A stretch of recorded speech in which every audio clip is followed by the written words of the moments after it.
Honolulu. The U.S. Coast Guard announced Monday that the two Hawaii women who say they were lost at sea never activated their emergency beacon, adding to a growing list of inconsistencies that cast doubt on the women's harrowing tale of survival.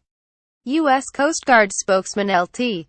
Scott Carr told the Associated Press that their review of the incident and subsequent interviews with the survivors revealed that they had the emergency position indicating radio beacon EPIRB aboard but never turned it on. The women said they chose not to activate the device because they never feared for their lives. Parts of their story have been called into question, including the tropical storm the two say they encountered on their first night at sea in May. National Weather Service records show no organized storms in the region in early May. When asked if the two had the radio beacon aboard, the women told the AP on Friday they had a number of other communications devices, but they didn't mention the EPIRB. The device communicates with satellites and sends locations to authorities. It's activated when it's submerged in water or turned on manually. During the post-incident debriefing by the Coast Guard, Jennifer Apple, who was on the sailboat with Tasha Fiava, was asked if she had the emergency beacon on board.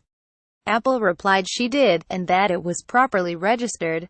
The two women, who were rescued after months stranded at sea with their two dogs, are thanking the U.S. Navy for saving their lives.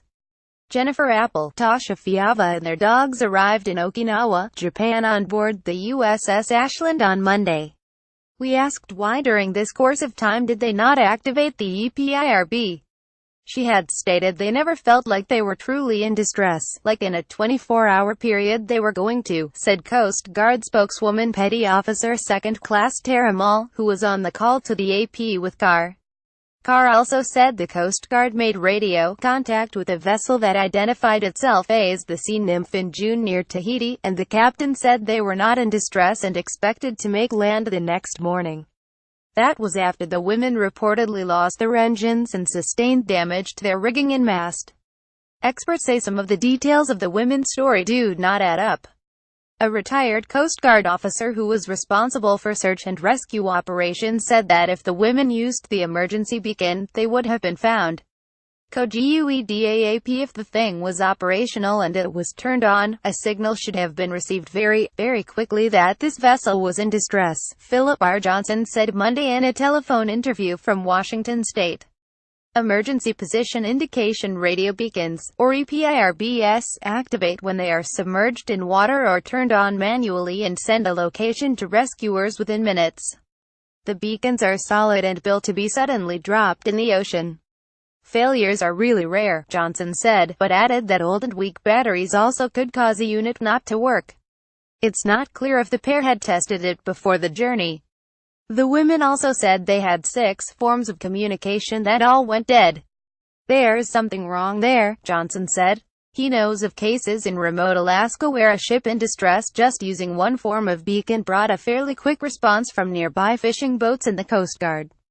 I've never heard of all that stuff going out at the same time, he said, and there's more that doesn't add up.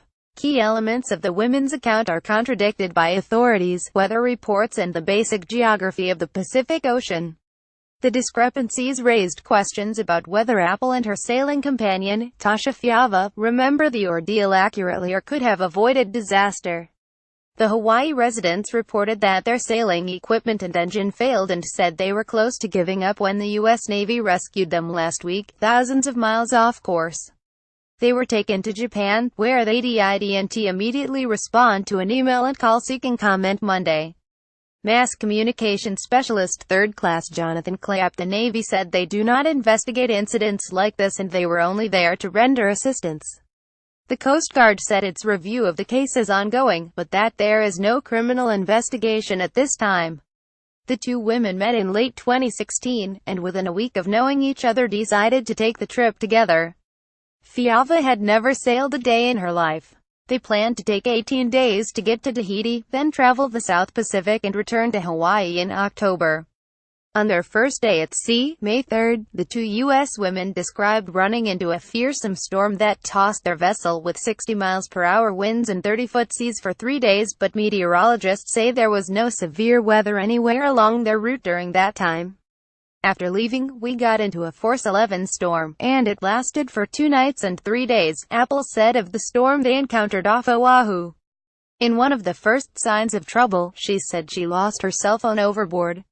We were empowered to know that we could withstand the forces of nature, Apple said.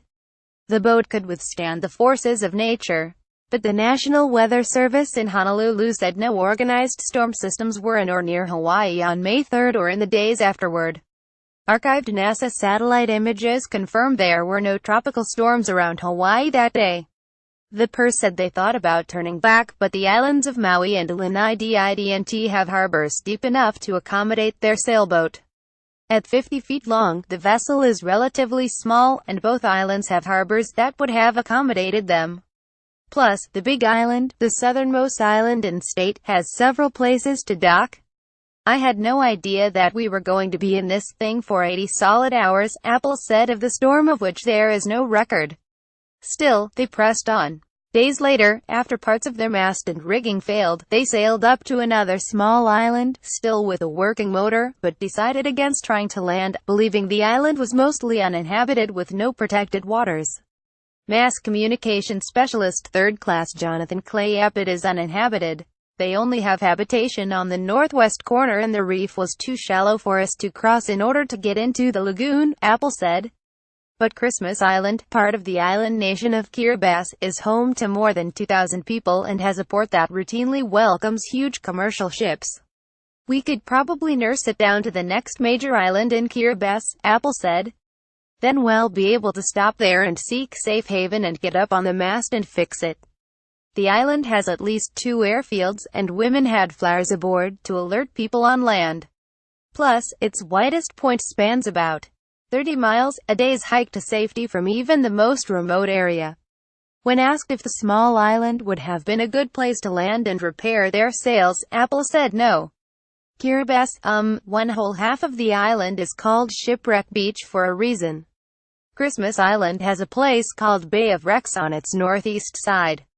So, instead of stopping for help, they say they set a new destination about 1,000 miles away and a few hundred miles beyond their original target of Tahiti.